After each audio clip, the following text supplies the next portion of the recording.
안녕하세요. 신철호입니다. 저는 오늘 일을 선택하기 전에 생각해야 될 10가지라는 주제로 여러분과 이야기를 나눠보겠습니다. 사실 이게 매우 철학이 들어있거나 또는 반드시 이렇게 해야 된다는 그런 내용은 사실은 없습니다. 이 내용들은 제가 직접 어떤 일을 창업할까 고민할 때 제 스스로의 고민에 대한 제 스스로의 체크리스트 10가지라고 보시면 될 것 같아요. 첫 번째, 저는 이렇습니다. 제가 좋아하는 것을 하고 있는가? 제가 좋아하는 것을 해야 하나? 이런 주제는 사실 스타트업 업계에서는 매우 해묵은 주제이죠. 근데 왜 좋아하는 것을 제가 해야 될까라고 저는 스스로에게 반문하게 됩니다. 그리고 저는 그 이유를 찾았어요. 여러분은 어떠십니까? 저는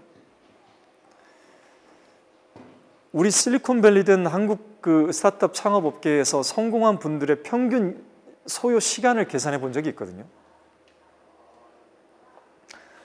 평균 7년에서 10년 정도 나옵니다. 제가 96년에 창업을 했으니까 지금 이제 20년이 되었잖아요. 그러니까 제 주변에 창업을 했다가 쓰러지고 또 창업했다가 성공하신 분들을 쭉 봐왔겠지 않습니까? 20년 동안 봐온 주변에서 평균 소요 시간은 7년에서 10년 정도가 걸립니다. 그 어떤 천재적인 분도, 그 어떤 열정을 가지고 달려간 분도 저런 소요 시간이 평균적으로 걸렸습니다. 정말 드물게 2년, 3년 만에 성공한 분도 있긴 했지만 저 숫자는 변할 수가 없었습니다. 그렇다면 계산을 한번 해보게 되죠. 제가 지금 이제 40대가 넘어섰으니까요. 그러면 제가 80살까지 건강하게 살 수 있다는 가정을 뒀었을 때, 사실 건강할지 안 할지도 모르겠습니다만, 가정을 뒀었을 때 많게는 6개, 적게는 4가지의 일을 할 수 있는 시간이 저에게 남아 있습니다. 그렇죠? 7년에서 10년이 남아 있는 거니까요. 그렇다면 기껏해야 남은 제 생애 동안 4개에서 6개 정도밖에 할 수 있는 시간이 남아있지 않은데 그것조차도 제가 80세까지 아프지 않고 지금처럼 활동할 수 있다는 전제가 있는 건데 제가 무덤에 들어가서 이렇게 뭔가 침상에 누워서 제가 죽어가는 순간들을 상상을 해봤을 때 제가 좋아하는 일을 안 하면서 시간을 보냈다? 제 평생의 삶을 보냈다? 이것은 정말 끔찍한 가정이 될 수밖에 없었습니다. 그래서 저는 무조건 제가 좋아하는 일을 하겠다라는 생각의 결론에 도달했죠. 예를 들면 제 주변의 친구들이 어느 대기업에 들어가서 다니기 싫어, 우리 상사는 너무 싫어, 나 이런 일을 하기 싫은데 내 창의성을 안 받아줘, 이런 푸념을 늘어놓을 시간이라면 저는 차라리 그 과감하게 뛰쳐나와서 지금 당장 제 일을 하겠다. 왜?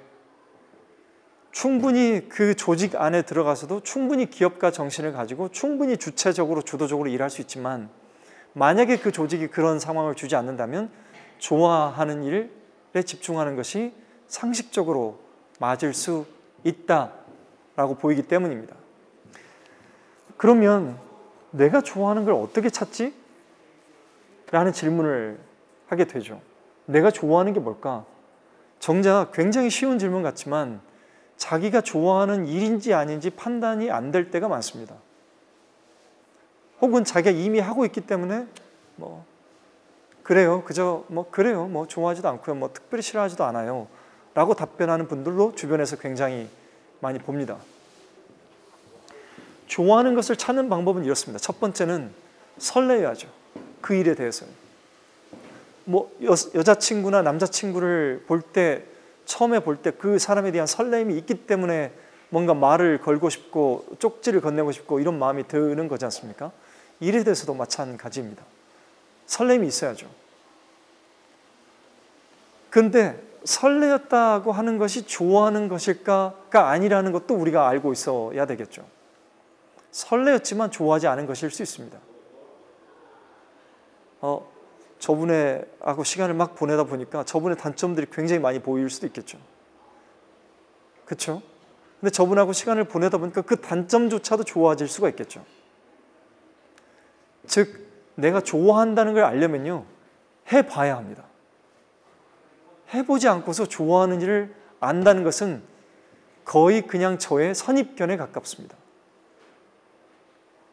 근데 해보고 나서 제가 그걸 진짜 좋아할 때는 어떤 때냐면요, 잘하시네요. 정말 꼼꼼하시네요. 정말 이 일을 정말 완벽하게 하시네요. 이런 주변의 칭찬이나 혹은 나 자신조차도 나에게 칭찬할 수 있을 때 내가 이거를 잘했다 또는 스스로 잘했다는 칭찬이 주어지게 될 때 내가 이거를 좋아한다 라는 생각이 드는 경우가 평균적으로 많습니다. 그런데 그러한 자기 스스로에 대한 칭찬이나 주변의 칭찬이 오려면 그 일을 지속해야 그 칭찬을 들을 수 있을 만큼 익숙해지게 됩니다. 그렇죠? 그게 맞겠죠? 그러면 시간 소비가 어쩔 수 없이 필요하다는 걸 알게 됩니다. 자, 빈대떡을 굽는 생활의 달인에 출연하시는 어떤 아주머니가 있다고 치죠. 실제 저는 생활의 달인 프로그램을 굉장히 좋아합니다. 거의 한 편도 빼지 않고 봅니다. 제가 한 편도 빼지 않고 보는 프로그램이 동물농장하고 네, 생활의 달인, 이 두 가지는 봅니다. 저는 주변에 이렇게 말합니다. 웬만한 MBA 가서 뭐 하려고 하지 마시고 생활의 달인을 계속 보세요. 그거 자체가 MBA입니다. 저는 그렇게 말씀드려요. 그 방송을 보면 도대체 한 사람이 저렇게까지 익숙해지기 위해서 그 시간을 보내고 그렇게 연습을 한 것들을 보면 그 자체가 그냥 거의 우리의 경영학이 담겨 있다라고 보이거든요. 빈대떡을 30년 동안 구워온 그 출연했던 아주머니의 말씀을 들어보면 내용이 대충 이렇습니다. 나는 빈대떡밖에 구울 줄 몰라. 빈대떡을 구울 줄밖에, 그것밖에 할 줄 몰랐기 때문에 빈대떡을 30년 동안 구워왔고 나는 그거를 통해서 빈대떡 반죽을 며칠 동안 숙성을 시켜야 찰기가 있는지, 최대한 우리가 맛있게 먹을 수 있는지, 도대체 몇 번을 밟아야 여기에 그 기포들이 생기지 않고 맛있는 그 반죽들을 만들어낼 수 있는지, 후라이팬의 온도는 어떻게 해야 되는지, 기름은 몇 번 달궈야 되는지, 몇 번 뒤집어야 그것이 맛있게 나오는지, 이런 모든 것들을 누가 가르쳐 주지 않아도 30년 동안 꾸준하게 지속함으로써 그를 자연스럽게 알게 되고 그 분야의 전문가가 돼 가는 거죠. 자, 그런데 제가 생활의 달인을 보면서 일부 분들에게 아쉬운 점들이 있긴 했습니다. 뭐였냐? 그래서 이걸 하고 난 다음에 고생한 뒤에는 집 사야죠. 좋은 일 해야죠. 이런 인터뷰를 하는 분들을 일부 보게 됩니다. 일종의 아쉬움인데요. 왜 빈대떡을 굽는 일이 그 다음에 뭔가 좋은 일로 넘어가야 될까? 왜 빈대떡을 굽는 그 일 자체가 의미가 있는 일이면 안 되는 걸까? 라는 생각을 하게 되는 거죠. 사람들은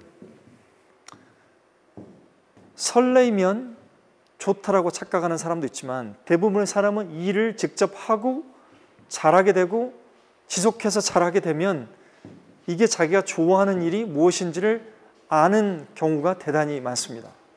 그런데 자기가 좋아하는 일을 찾았더라도 자꾸 곁에 다른 일들이 눈에 보일 때가 많은데요.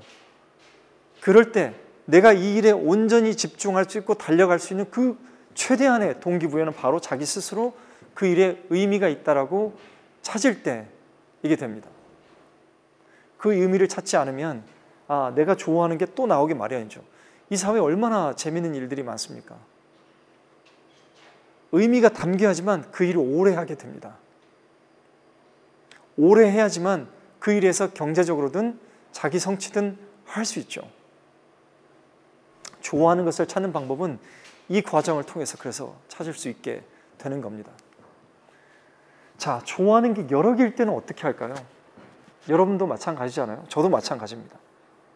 좋아하는 것이 여러 개일 때는 도대체 어떻게 해야 될까요? 저 채용, 아까 말씀 주셨던 채용 서비스를 해보겠다고 했는데 중소기업의 채용을 도와주는 일도 충분히 의미가 있고 그런데 나는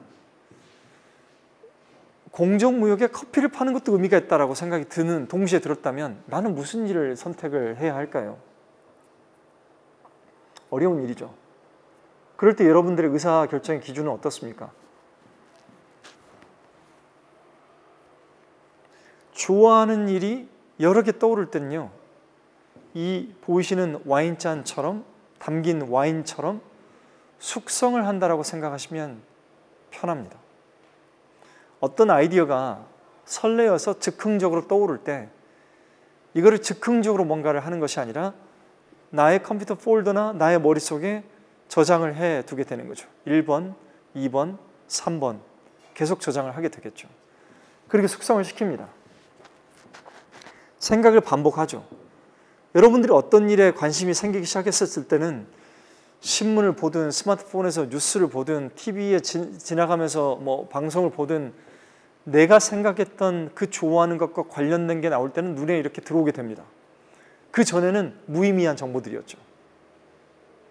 좋아하는 걸 정리했을 때는 그 정보가 이제부터는 유의미하게 됩니다. 그러면서 생각들이 계속 반복되게 되고 자기 점검을 하게 됩니다. 이것을 우리는 시뮬레이션이라고 부릅니다. 우리가 직접 뭔가를 하진 않았지만, 아까 좋아하는 걸 찾았을 때 직접 해보세요라고 하진 않았지만 뭔가 시뮬레이션이 돌아가죠. 머릿속에 시뮬레이션을 돌리고 하다 보면요, 내가 뭔가를 우선순위로 세워야 되겠다라는 것들이 자연스럽게 옵니다. 사실 이 과정을 돌리면요, 여러분 주변에 누군가에게 자문을 구하지 않아도 됩니다. 거의 대부분의 답을 여러분의 뇌 속에서는 가지고 있습니다. 내가 뭐부터 해야 될지, 내가 뭐를 진짜 더 좋아하는지를 스스로 답을 찾게 됩니다. 그게 우리가 간절함이라고 표현하는 거지 않습니까? 진짜 간절한 여러분의 좋아하는 것이 있을 때는요, 잘 때도, 걸어갈 때도, 버스를 탈 때도, 화장실에 있을 때도 그게 계속 생각납니다. 그게 지금 당장 안 하고 숙성시켜둔 게 아까워서 막 미칠 것 같을 때가 있습니다. 그런 간절함이 있는 것이 우선순위고, 그런 간절함이 있는 것부터 우리가 좋아하는 것을 하게 해야죠. 왜 그게 필요할까요? 한 번 하면 평균적인 천재적으로 열정적으로 달려간 사람들이 뭔가를 이루는데 몇 년이 걸렸다고요? 7년에서 10년이 걸린 일을, 내가 해야 될 일을 선택하는데 어느 정도 간절한 일을 스스로 시뮬레이션 돌려야 하지 않겠습니까? 자, 그럼에도 불구하고 그 간절함이 너무나 비등비등해서 두 가지를 절대 놓칠 수 없을 때가 오게 됩니다. 채용 서비스도 하고 싶고 공정무역 커피도 하고 싶을 때가 살면서 여러 순간순간 오게 됩니다. 왜? 자기가 어떤 일을, 새로운 일을 할 때마다 좋은 동료를 만날 수 있게 되고, 좋은 동료가 와서 이것도 해보는 게 어떨까요? 라고 하게 될 때, 이것도 하면 너무나 좋을 것 같고 의미도 있을 것 같고 이것도 설레이고 이럴 때가 반드시 오게 되죠. 그리고 저는 숙성의 과정을 거쳤음에도 불구하고 여전히 우선순위 1번, 2번, 100번까지는 폴더에서 1번을 지울 수가 없는, 이것과 이거를 1번 속에 같이 놓아야 되는 그런 것들이 반드시 생기게 됩니다. 그럴 때는 어떻게 해야 할까요?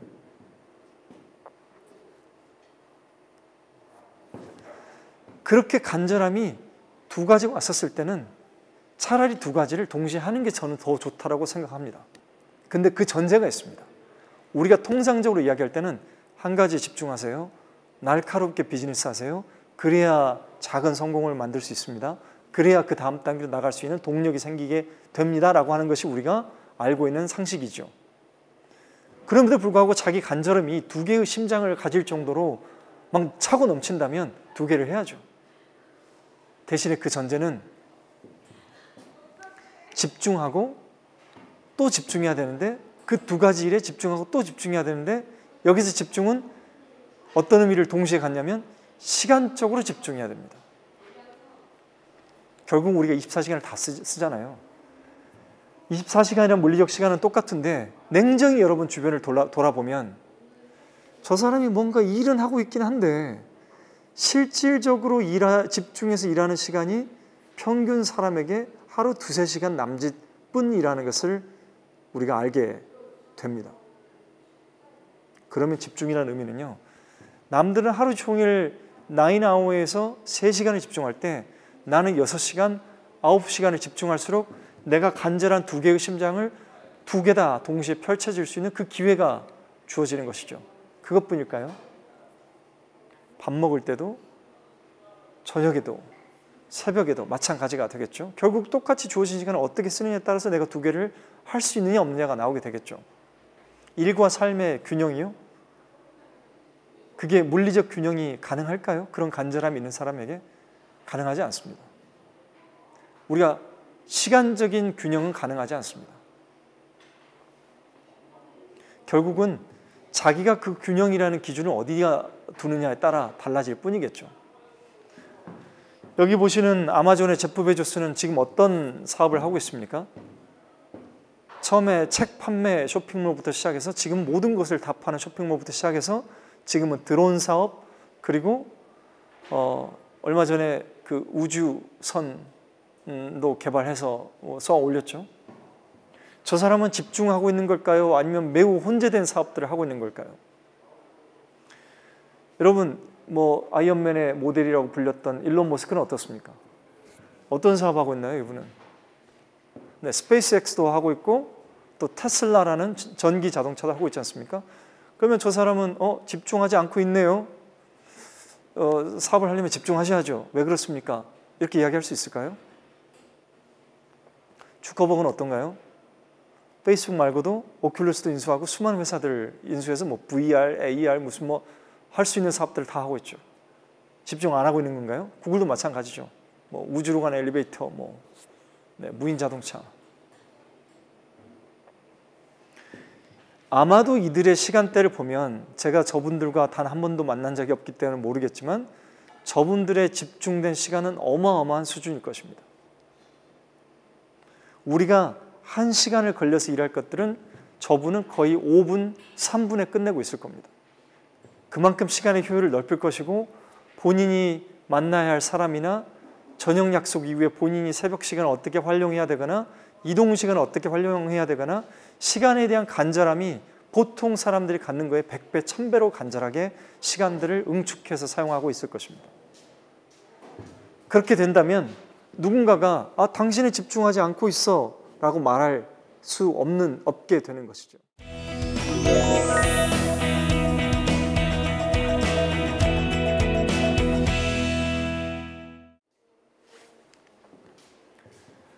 자, 그러면 숙성은 어떻게, 우선순위 결정 어떻게 하는 걸까요? 자, 그렇게 해서 여러분들이 정말 100개 해보고 싶은 좋아하는 일이 리스트가 쭉 되었다고 치죠. 우선순위 결정을 어떻게 하는 게 올바를까요? 회사에 다니는 것도 마찬가지입니다. 창업하는 것도 마찬가지고요. 내가 매일 세우는 우선순위를 어떻게 결정할까요? 매우 간단한 방법이 있습니다. 제가 창업 케이스에 비례해서 말씀을 드릴게요. 컴퓨터를 켭니다. 혹은 종이를 스케치북을 펼칩니다. 자, 우리가 일반적으로 사업을 하거나 회사에서 프로젝트를 하려면 생각해야 될 요소들이 굉장히 많죠. 창업 기준에서 말씀드려 볼게요.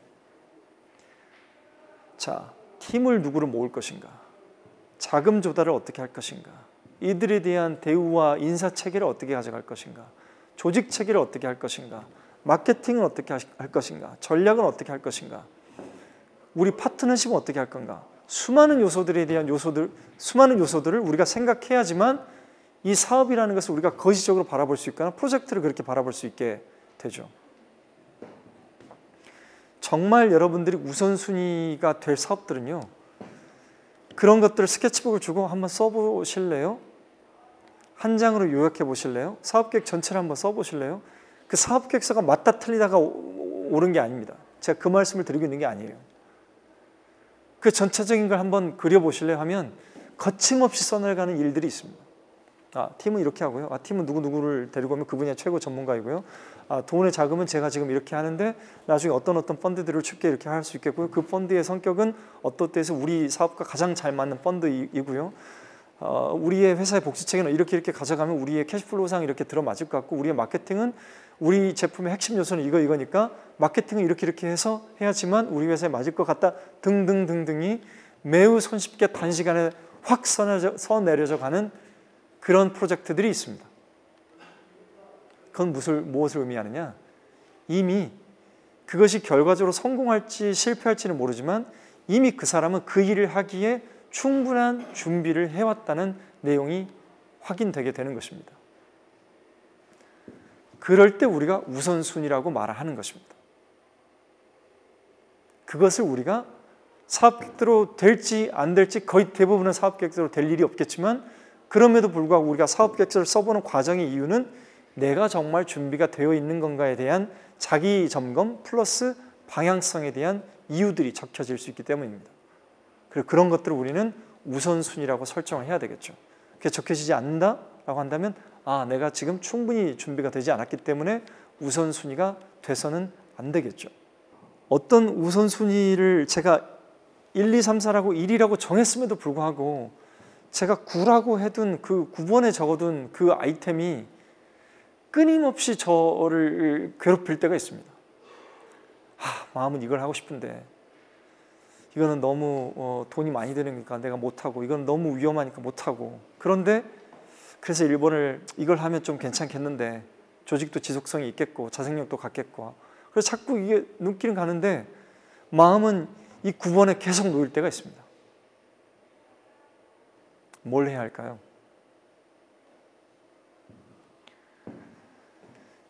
당장 실행하지 않으면 막 미칠 것 같을 때가 사실은 오게 됩니다. 사람들이. 겪어보셨나요? 하루라도 빨리 하지 않으면 막 남들이 다 해버릴 것 같고 하루라도 빨리 하지 않으면 내가 막 뒤처지는 것 같고 그럴 기분이 들 때가 있습니다. 그렇게 정말 스테이 헝그리한 때가 있죠. 어떤 특정 프로젝트나 창업 아이템에 대해서 스테이 헝그리할 때가 옵니다. 그럴 때 우리는 우선순위로 결정을 해야 되는 것이죠. 자, 그러면 그러한 스테이 헝그리한 절박함이 내게 있는가 아니면 나 스스로를 속이는 절박함인가 이런 생각을 해볼 수도 있습니다. 의외로요 사람들이 자기 자신을 많이 속입니다. 좋아하지 않는 걸 좋아한다라고 속이기도 하고요 자부심이 없는 걸 자부심이 있다라고 속이기도 많이 합니다. 남이 속이지 않습니다. 자기 자신이 속일 때가 많습니다. 왜? 자기 스스로 하고 있는 행위에 대해서 당위성을 스스로 부여해야 된다는 무의식이 자기 자신을 속이게 되죠. 절박함이 없는 상태에서 의사결정은 굉장히 허무할 때가 많습니다. 진실하지 않을 때가 많습니다. 예를 들면 이렇습니다. 제가 A라는 병원에 소속돼 있다고 치죠. 그리고 저처럼 의사가 아닌 일반인은 병원을 설립할 수 없기 때문에 그 의사가 10억 원을 들여서 만든 병원에 저는 일종의 경영자로 들어가 있다고 한번 가정을 해보겠습니다. 제가 그 병원의 원장에게 어떠한 진실된 또는 병원에 도움이 될 병원 구성원들이 누리게 될 혜택과 가정들 속에서 어떤 이야기를 전달하더라도 그 10억 원을 투자한 원장의 절박함을 넘어서기란 매우 어렵습니다. 왜? 보통 어떤 회사에 소속되어 있는 사람들이 경제적인 실패를 가져오거나 도리적인 실패를 가져왔었을 때 어떤 말을 하냐면 이렇게 말하죠. 저 책임지고 그만두겠습니다.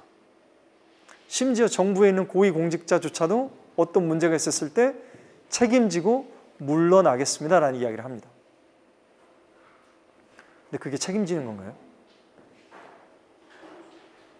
제가 이 병원에 3억 원의 손실을 끼쳤어요. 원장님, 저 책임지고 제가 이 병원을 퇴사하겠습니다.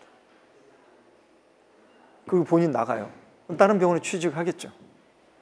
그럼 책임진 건가요? 아닙니다. 책임진다는 것은 그 자리에서 물러나는 게 사실은 책임지지 않을 때가 많습니다. 즉, 그것을 책임과 동일시할 수 있다는 것은 그 자리에서 자기가 내렸던 의사결정들이 절박함이 없는 상태에서의 의사결정이었다는 것을 대변하는 이야기이겠죠. 그래서 더더욱 창업을 하게 되면 나와 같은 창업자들이 절박함을 가질 수 있도록 환경을 만들어 줘야 됩니다. 그게 어떤 것일까요? 창업 자금이 예를 들어 1,000만 원이었다면 같이 절박함 속으로 이끌어야 됩니다. 그 의미 두 번째는 뭐도 있냐면 주인 의식이 아니라 실제 주인으로 내 동료들을 만들어 줘야 된다는 것도 포함됩니다. 주인 의식이 있나요? 주인 의식이라는 게 있을까요? 주인이면 주인이고 하인이면 하인이지 주인 의식은 뭔가요? 그 단어에 대해서 한번 생각해 보셨습니까? 주인 의식을 강조하는 조직에도 분명히 주인이 있단 말입니다. 근데 나는 분명히 주인이 아니란 말입니다. 근데 왜 나는 주인 의식을 가져야 되고 쟤는 주인이어야 할까요? 라는 질문을 해볼 수 있지 않습니까? 우리가. 그렇죠? 네. 아까 언론 사주도 마찬가지였습니다만. 리더는 그 조직의 구성원들이 주인 의식이 아니라 실제 주인이 되게 만들어줘야 되고요. 그게 지분이 되었건 회사에 아니면 스탁 옵션이 되었건 아니면 어떤 의사결정의 권한이 되었건 실제 주인이 되게 만들어줘야죠.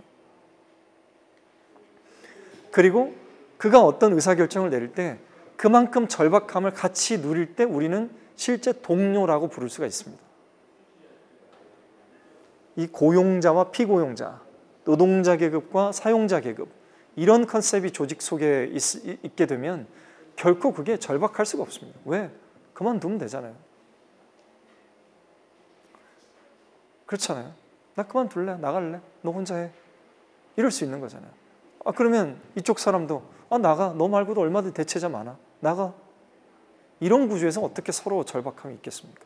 있을 수 없죠. 구조 전체를 고려하거나 내 팀 나를 생각할 때 결정, 그 일에 대한 절박함이 내가 있느냐 없느냐라고 판단하는 것은 매우 심플합니다. 내가 지금 내리고 있는 결정이 내가 진짜 절박해서 내리고 있는 결정인가? 조직 운영할 때도 어떤 일을 선택할 때도 마찬가지죠. 이게 그 절박함을 생각해 보면 내가 지금 어떤 일을 선택할 때 이 결정이 옳은 진실한 결정인가 그렇지 않은 결정인가를 손쉽게 판단할 수가 있습니다.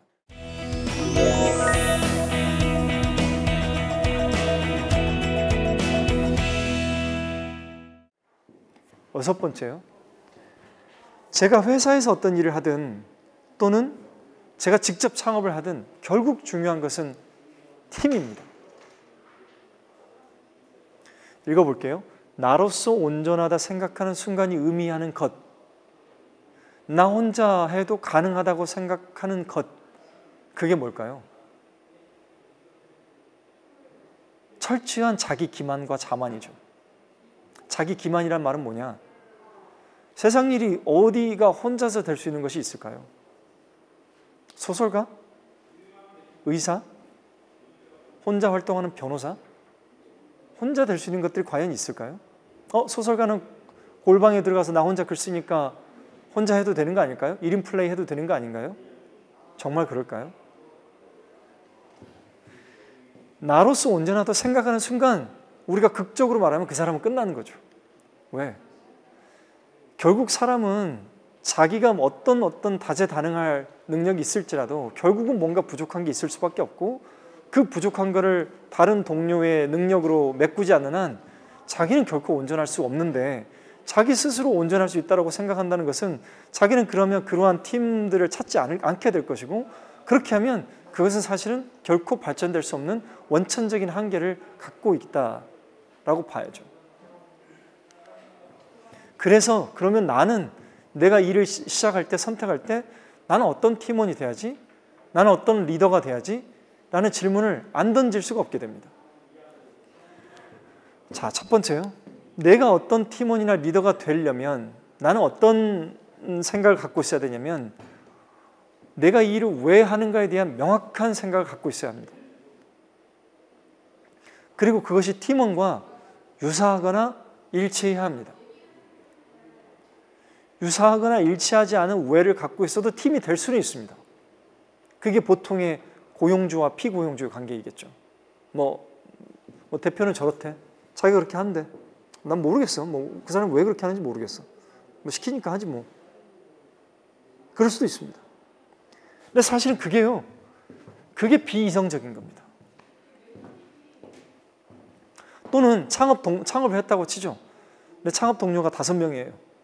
근데 난 제가 왜 저걸 하는지 모르겠는데 내 친구니까 같이 창업했으니까 그냥 할래. 의리로 그렇게 할 수도 있겠죠. 근데 사실 그렇게 오래 갈 수 있는 조직이 있다면 그게 비이성적인 겁니다. 그럼 이성적인 건 뭐냐? 왜 우리가 이 일을 하려고 모였는지를 서로 유사하거나 일치되는 생각으로 갖고 있는 팀이 이성적인 겁니다. 팀원과 리더로서 좋은 사람이 되려면 이 부분을 일치시킬 수 있도록, 유사하게 할 수 있도록 할 수 있는 사람이 좋은 팀원이고 좋은 리더가 되겠고, 내가 그 일을 선택할 때 내가 이 생각을 가질 수 없다면 나는 팀원이 되지 않아야죠. 그 회사 들어가지 말아야죠. 그 사람 같이 창업하지 말아야죠. 두 번째요. 상대방 능력의 인정, 나의 부족함의 인식, 뭐 도덕책에나 나올 만한 얘기겠지만 매우 중요하게 됩니다. 상대방 능력을 인정할 수 없는 사람들, 우리가 교과서적으로는 뭐 그래요, 뭐 정상적으로는 그런 사람이 있겠어 싶겠지만 매우 많습니다. 상대방 능력을 인정하지 않는다는 표현은 어디서 나오냐면요, 말로써 나오지 않습니다. 예를 들어 이런 거죠. 여러분이 경제적으로 잘 나갈 때, 사회적으로 권력 있고 잘 나갈 때 여러분 주변에는 사람들이 들끓을 겁니다. 그러겠죠. 하지만 정작 여러분이 경제의 나락으로 떨어질 때, 또는 여러분이 뭐 권력을 갖고 있었던 것들을 한순간에 잃게 되었을 때, 여러분 주변에 1년, 2년, 3년, 4년이 지나도 결국 남아있는 사람은 매우 극소수의 사람들일 것입니다. 아마 여러분 어머니, 아버지, 한두 명의 친구가 될까 말까? 상대방 능력을 인정한다는 것은 무엇을 의미하냐면요, 내 부족함을 인식한다는 거고요, 상대방 능력을 인정할 수 있는 사람만이 배분의 이유를 찾게 됩니다. 상대방의 능력을 인정하지 않으면 배분할 이유도 없죠. 왜 나눠 가져요? 나 혼자 다 가지지. 그렇지 않습니까? 어떤 팀원 리더여야 하는가? 내가 상대방 능력을 인정할 수 있어야 되고, 내 부족함을 찾아낼 수 있어야 되고, 상대방 또한 내 능력을 인정할 수 있고 본인의 부족함을 알고 있는 사람이어야 좋은 팀이 될 수 있습니다. 그게 아닌 사람과 팀원을 오래 유지하기는 매우 어렵습니다. 왜? 나눠 가질 이유도 없고 쟤와 계속 같이 갈 이유도 없거든요. 쟤는 언제든지 아웃시키면 되거든요. 야, 쟤 그냥 아웃시키자. 왜? 그 사람 필요하지 않으니까. 네. 세 번째요. 어떤 아이디어나 일을 해보자고 할 때 평균적으로 90%의 사람은 이렇게 말을 합니다. 야, 그거 이미 있어. 야, 그거 내가 해봤는데 안 돼. 조금 걸러서 말하는 분들이 이렇게 말합니다. 일단 해볼 수는 있는데 아마 안 될 거야. 그러니까 이런 준비를 미리 하자. 여러분이 팀을 데리고 있다면 누군가 어떤 새로운 아이디어나 새로운 프로젝트를 갖고 와서 해보자고 한다면 여러분은 어떤 답을 할 겁니까? 통상적으로요, 그게 안 될 거야 라고 말하는 게 약 6개월이든 1년이 지나서 거 봐, 안 된다고 했잖아 라고 말할 수 있는 위치에 손쉽게 서게 됩니다. 왜 그럴까요? 어떤 새로운 아이디어나 새로운 프로젝트는 통상적으로 10%의 확률의 성공 확률도 안 갖기 때문입니다. 우리가 창업하고 5년 지나면 남아있는 회사가 한 10% 되나요? 창업하고 10년 지나면 한 5% 남아있을까요? 안 된다고 말하는 게 확률적으로 이롭습니다. 네, 친구가 야, 나 이거 창업하려고 하는데 어떠니?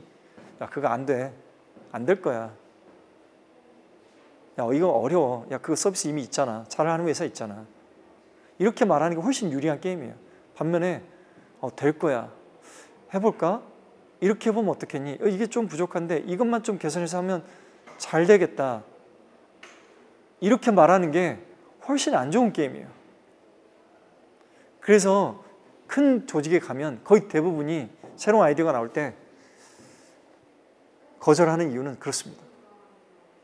왜? 그게 유리한 게임이니까. 그래서 누군가 새로운 일을 막 추진했다가 진짜 안 되면 그분들은 전형적인 자세가 이러죠. 안 된다고 했잖아. 매우 쉽게 말할 수 있는 거죠. 그런 동료의 분위기를 갖고 있으면 어떠한 일도 새롭게 추진되기가 어렵습니다. 일단 해보자. 더 조사후 해보자. 이걸 바꿔서라도 단점을 변경해서라도 해볼까? 이런 동료를 만나는 것은 엄청나게 큰 행운입니다. 그리고 우리는 일을 선택할 때 내가 그런 팀원이나 리더가 될 수 있어야지만 내가 그 팀에 기여할 수 있다고 생각할 수 있어야 합니다. 마지막이요. 리더의 역할은 그럼 뭘까요? 리더의 첫 번째 역할은요, 우선순위를 결정하는 자리입니다. 자, 분분한 의견들이 나오죠. 그런데 그 중에 그러면 우리는 무엇을 할 것인가에 대한 우선순위를 결정하는 것이 바로 리더의 몫이 되겠죠. 그 우선순위를 결정하는 게 옳은 판단일 수도 있고 그를 수도 있습니다. 그럼에도 불구하고 리더는 결정해서 가야 하는 거죠. 두 번째는 리더는 자신의 부족함을 채우는 사람이어야 합니다. 그게 두 번째 말씀드렸던 것과 연관되어 있죠. 자기의 부족한 점들을 끊임없이 발견해내고 팀원들을 나의 부족한 점을 채워주시는 사람들을 끊임없이 찾아내는 역할이 바로 리더입니다. 그렇게 될 때 내가 저걸 할 수 있을 때 내가 리더가 돼야지, 이 팀의 리더가 돼야지, 조직 전체 리더가 돼야지 라는 생각을 할 수 있게 되는 거죠. 저런 생각이 없이 내가 리더이다라고 생각한다면 오판 중에서도 굉장히 큰 오판이죠.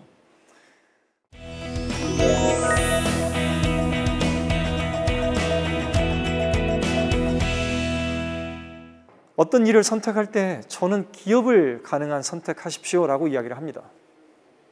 조직의 형태는 보시다시피 정부도 있고 NGO도 있고 조합도 있고 말씀드린 기업도 있죠. 근데 왜 이왕이면 기업을 해야 할까? 왜 조직의 체계가 이왕이면 기업이어야 할까? 첫 번째, 돈에 대해서 먼저 한번 이야기를 해보겠습니다. 돈은 어떤 일이 지속되게 하는데 그 사람의 열정이나 의지와 더불어 매우 필수적인 요소입니다. 어른들께서 돈을 쫓지 마라, 돈을 쫓지 않아도 돈이 오게 되어 있다 라는 말씀을 하시는 의미를 우리가 찾아가 들어가 보겠습니다.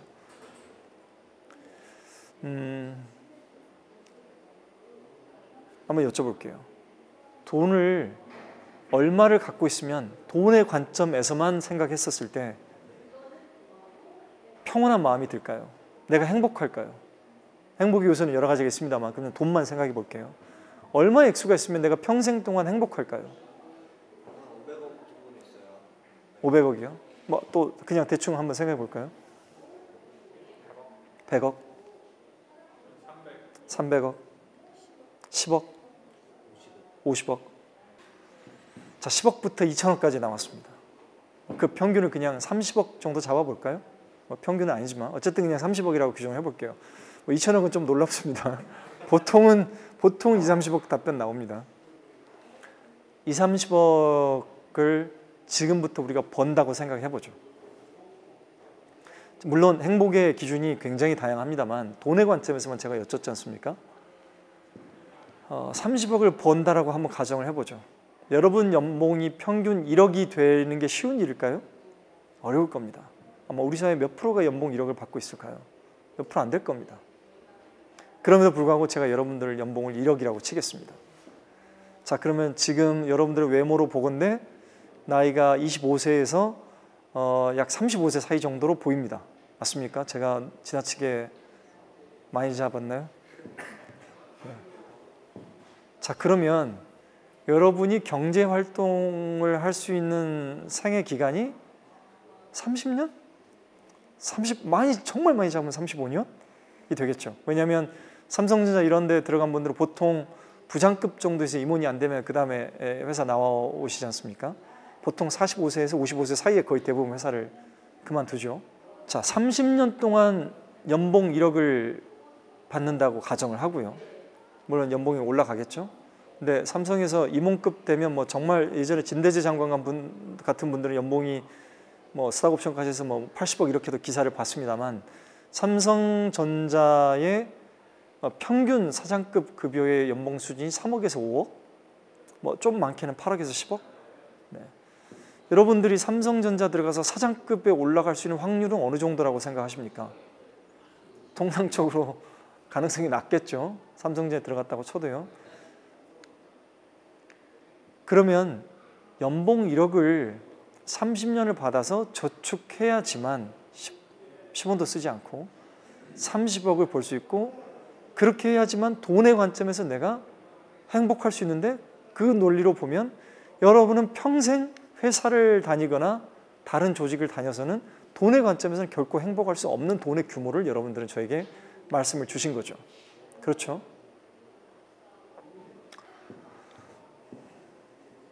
창업 말고 여러분이 말씀하신 돈의 규모를 볼 수 있는 방법이 있을까요? 뭐가 있을까요? 급여 생활자로서 그 돈을 벌 수 있을까요? 없습니다. 안 나옵니다. 창업 외에는 그 돈의 규모를 가질 수 있는 방법은 없습니다. 물론 어떤 분이 저는 통장에 5천만 원만 있어도 행복해요, 평생 동안, 이럴 수도 있어요. 저는 저 섬에 가서 살 거고요. 그 뭐 학교 아이들 뭐 고민도 없고요. 그냥 뭐 식음료 먹고 살 수 있으면 그걸로도 저는 삶을 행복하게 보낼 수 있습니다. 저는 소로스처럼 뭐 그렇게 보낼 수도 있습니다.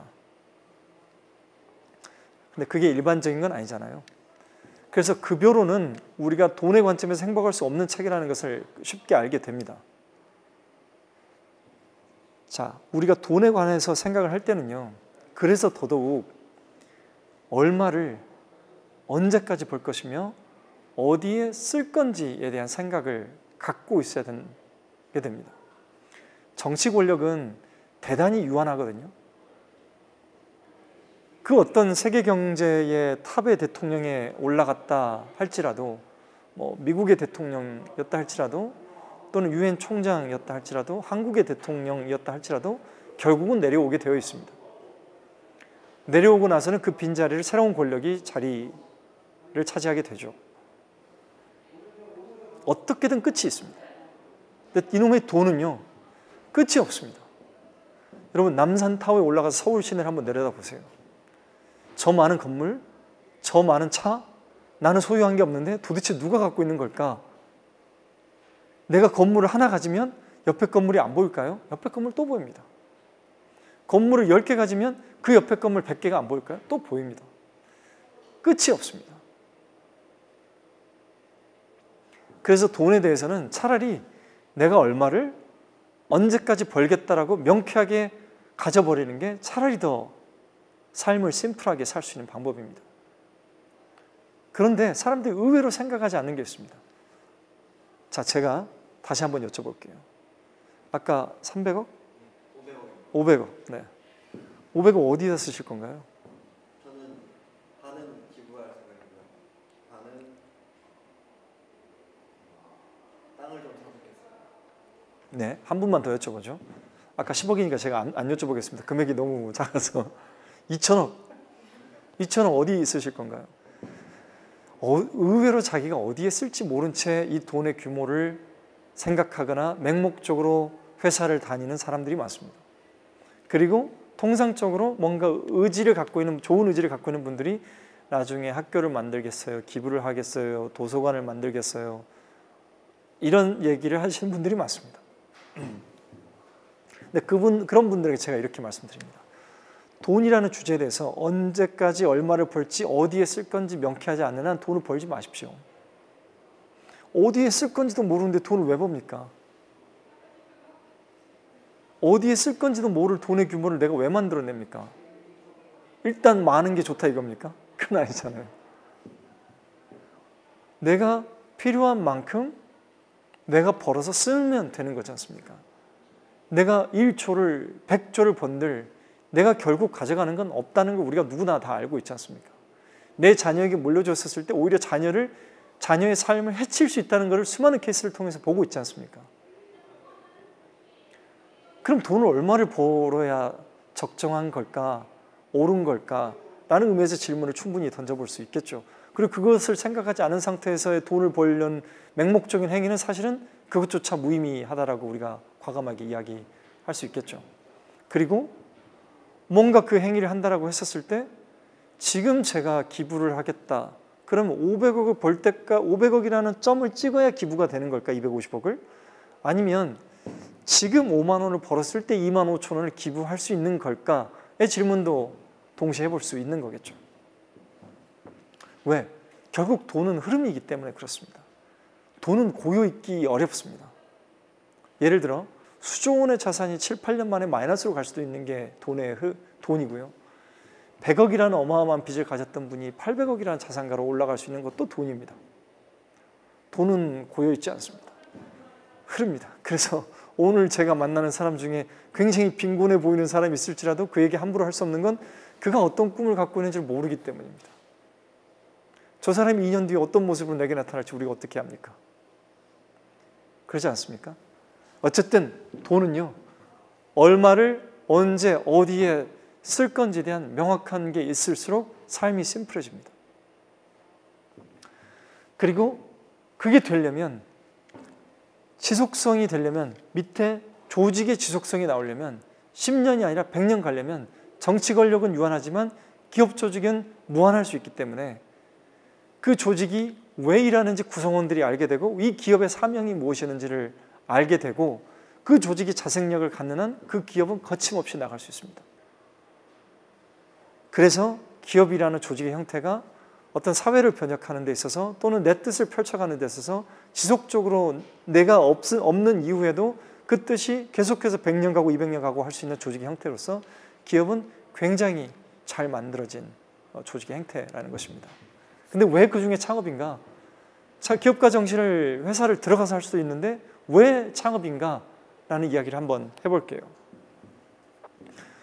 누구의 소유물이 되기에는, 누구의 이인자가 되기에는, 세계 어느 왕국의 쓸만한 하인이나 도구가 되기에는 나는 너무나도 고귀하게 태어났다.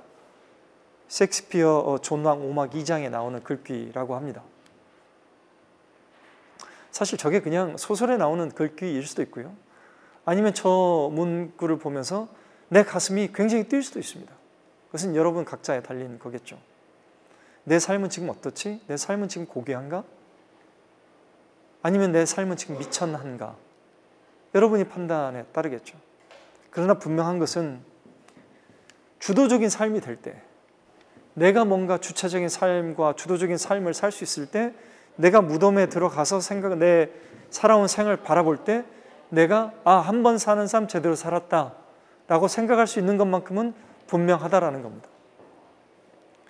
그러면 그것이 기업 내에서의 창업이든 아니면 내 조직을 만드는 창업이든 뭔가 내가 팀으로서, 동료로서 내가 이끌 수 있는, 의사결정에 참여할 수 있는 일을 해본다는 것은 사실 커다란 세상이 여러분 가슴 속으로 들어온 일과 똑같은 거죠. 그래서 더욱 어디 좋은 회사에 취업을 해서 할 수도 있겠습니다만, 그리고 이러한 주도적인 일을 만들어주는 회사도 충분히 많습니다만, 이왕이면 자기가 좋은 동료들을 만나서 주도적인 삶을 끌어가 볼 수 있는 것은 큰 의미를 갖게 됩니다. 플러스 그게 아니라면, 그게 아직 내가 준비가 되어 있지 않다면 그런 주도적인 의사결정을 할 수 있게 권한과 역할을 줄 수 있는 회사를 찾아서 입사하는 것은 그 두 번째의 중요함을 갖게 될 것 같습니다.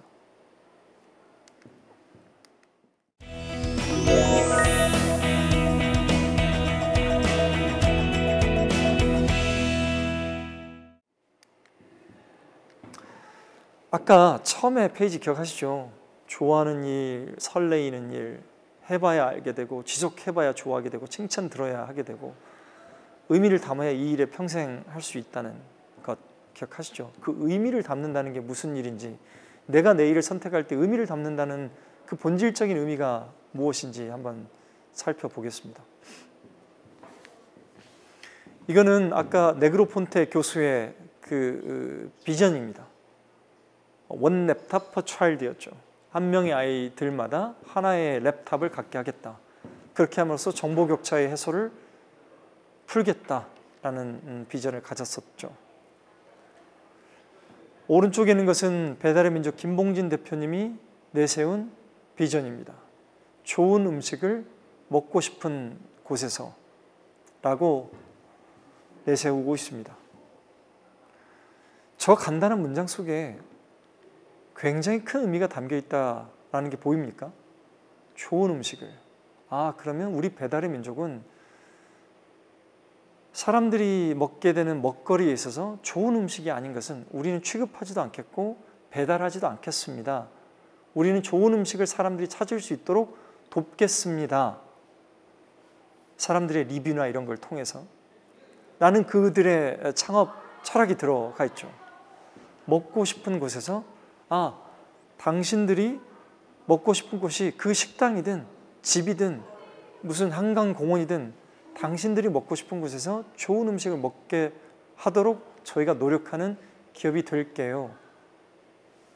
이미 좋은 음식을 소비자가 편한 먹고 싶은 곳에서 먹게 하겠다는 저만으로도 이미 저기는 사회적 의미가 담겼죠. 네, 이미 저 비전에 담겨 있는 겁니다. 원 랩탑 퍼 차일드는 뭐 당연히 담겨 있는 것이고요. 저러한 자기들의 비전을 조직의 구성원들이 철저하게 누릴 때 저 조직은 오래가게 되어 있습니다. 그럼 여러분 구성원들이 대표에게 여쭤보죠. 대표님, 우리 회사의 조직 비전은 뭡니까? 좋은 회사 만들자. 건강한 조직 만들자. 이렇게 해서는 그 의미도 담기지 않고 그 구성원들도 의미를 갖지 못합니다. 왜 그럴까요? 좋은 비전이라는 것은 일의 의미를 담는다는 것은 그 일의 구성원들이 모였을 때 의사결정을 할 때 원칙과 기준이 되기 때문에 그렇습니다.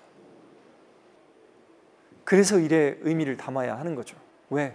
우리가 무엇을 결정하고 나갈 건지 어쩌면 이 회사의 정감보다도 더 상위법이 있는 것이 바로 이런 의미이기 때문에 그렇습니다. 그럴 때 이 조직이 흔들리지 않습니다. 이럴 때 구성원들의 의사결정이 혼동되지 않습니다. 분명하죠. 왜? 우리는 그걸 위해서 팀을 만들었고 우리는 그걸 위해 달려갈 거니까. 지금 하는 내 일에 의미를 담을지 말지는 정말로 철저하게 여러분 자신에게 달려 있습니다. 내가 신발을 닦고 있는 일이 의미 있는 일일까, 의미가 없는 일일까? 내가 지금 식당에서 서빙하는 일이 의미가 있을까, 없을까? 제가 지금 한 명의 주치의를 한 명의 환자에게 연결시키는 작업이 의미가 있을까, 없을까? 그걸 누가 의미가 있다, 없다 재단할 수 있겠습니까? 여러분 스스로의 창업자, 여러분 스스로의 주도적인 측면만이 이 일에 의미가 있는가 없는가를 담을 수 있겠죠. 분명한 것은 내가 내 일을 뭔가를 선택할 때 일을 선택하기 전에 이러한 10가지의 기준들을 가지고 내가 좋아하는 일을 찾았고 내가 정말 이 일에 간절한가? 내가 일에 의미를 담고 있는가? 라는 생각들이 종합이 될 때 여러분이 회사에 입사를 하든 창업을 하든 그럴 때 우리는 옳은 결정을 하고 있다라고 해도 과언이 아닐 것입니다. 오늘의 짧은 내용을 통해서 여러분들이 어떤 일을 선택할 때 참고가 되는 기준이 되기를 바랍니다. 그럼 고맙습니다.